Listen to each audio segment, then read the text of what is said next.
Hello YouTube, welcome back to From Plot to Plate. My name's Carl. If this is the first time you've been here, please consider hitting that subscribe button and the bell notification so you can keep up with my fast-paced videos that come up quite regularly, plot tours and all things gardening you find on this channel. So as you can see on the name of the video, sorry guys, my head's in the shed still. I still got this cold I have. Still got this bit of a throat and stuff, you know. My head is like a bit cloudy at the moment, so I'm determined to make this video. This is about the 10th take. All right. Sorry. Anyway, as you can see from the title to this video, I'm using the secret ingredient for successful growing of brassicas and alliums and a lot of other plants. What is this secret ingredient? Are you ready? It's called pigeon manure. Now, I don't see any YouTubers using pigeon manure or made any videos regarding pigeon manure. Pigeon manure is an absolutely fantastic source of nitrogen feed for your plants. Brassicas, your cabbages, cauliflowers, they absolutely love it. But this comes with a very serious warning. Don't say you haven't been warned. Pigeon manure is very, very powerful indeed, and it will burn the leaves and roots of your plants if you put it on directly when you've planted them. So you have to use it not just sparingly, but in a wise way. So there's a couple of ways I go about using pigeon manure. I can put it on as a dressing on the top of the soil on the beds, but I use it, I put that on now. Now is about the time to do it. Any time between October and January, just before the growing season. You need about 4 to 6 weeks of rainfall, not continuous rainfall, but you need about 4 to 6 weeks before you start putting those vegetables in. For it, if you put it on the surface, you need the rain to wash it in. Once the rain starts to wash it in, it dilutes it into the ground, and then when you're planting, that doesn't burn the soil. It doesn't burn your plants, rather. It just rests on the top of the soil and dilutes it. But the way I use it is a different way as well. You'll see me in another video that's coming up, how I use it to plant my alliums, and I've had some giant garlic off a friend, Tony O'Neill in fact, and I've put some in, and you'll see a video of that in the future. But I want to show you how I go about using pigeon manure as one of the best sources of nitrogen feed for your plants. It's not good for all plants, all right? That's the warning. It's not good for all plants. But leafy green vegetables and your alliums, they thrive on this if you do it right. Let me show you what I mean. Okay, so what I've got is a bit of builder's netting rubble, okay? And basically what I'm going to be doing with this is making like a bit of an Hessian sack out of it. It's very closely knit, so it's good. It's going to keep the material in there, all right? And what I do now is this. I'll show you. So I've got some pigeon manure.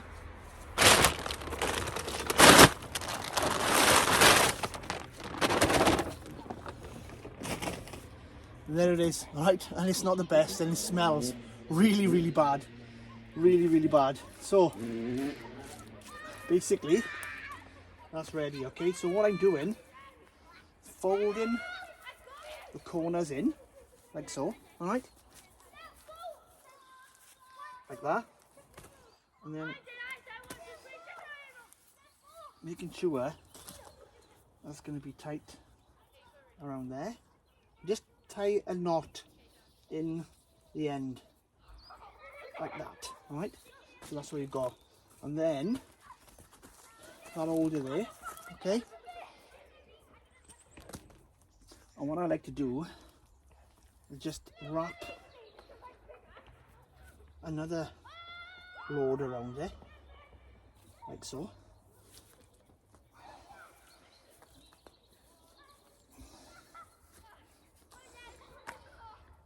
This prevents it coming out into the container. All of the bits that's in there, you know, and you don't want at the bottom of your barrels, you want to keep them you know, just with water, because when you put your watering can in there, you don't want any bits going into the end of your watering can. Do you know what I mean?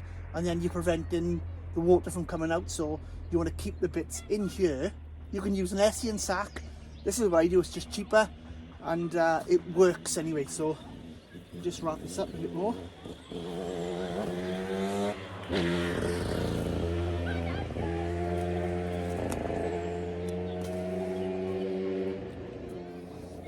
And tie it with a knot, like so, and it's tight, okay? Now inside here, you'll still be able to get your hand in there like that, look, right?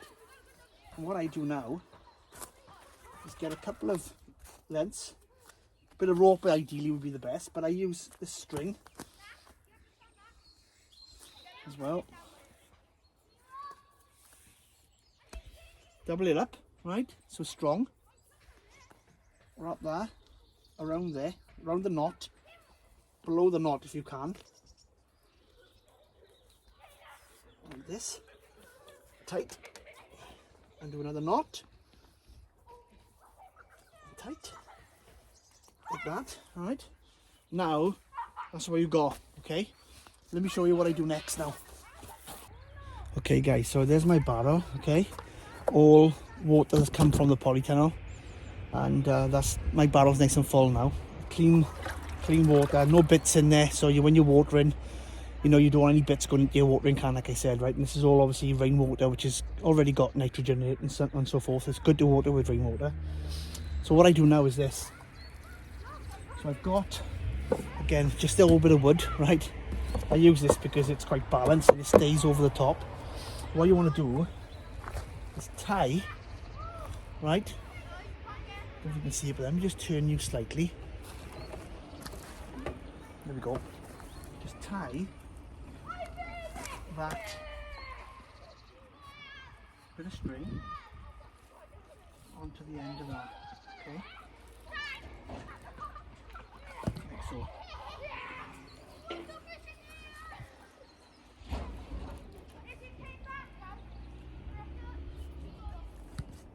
Like that. So that holds it steady, right? And then what happens, go back to there for a second, you lift him up, just drop in the feed, like so. Alright, so what you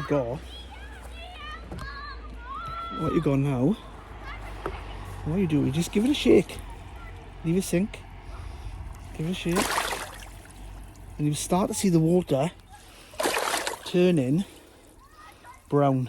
Alright, do it about 8 or 9 times. That's 4, 5, 6, 7,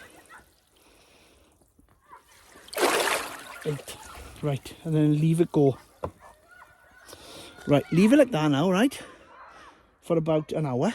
Come back and do the same thing again. And then take this out. Put a lid on it, on the barrel, and then you can take that manure into another barrel to do another feed. And every time you just want to come and use this to feed your plants, and I'm telling you it's going to be fantastic for you guys. I genuinely mean that. If you haven't tried this, you need to. What will happen is all of the bits obviously and things will go to the bottom. Just give it a good stir, then dip your watering can in and feed your plants with it. I'm telling you guys, it is the best thing ever. You're going to really love doing this. I tell you now, it's going to make a huge difference to growing your brassicas, okay? But you need to use it sparingly. So don't water the actual leaves with it. Just keep it on the soil around the plants, okay? Using it this way is not going to burn much on your not going to burn anything rather on your plants. But if you was to put it neat on the ground, you've got to be very careful how you use it. And I don't do it that often, unless it's in the winter time when it can be washed in. But this, I can tell you now, is fantastic. So thanks for watching, just a short one. Watch my cabbages this year, guys, it's going to be amazing. Bye for now.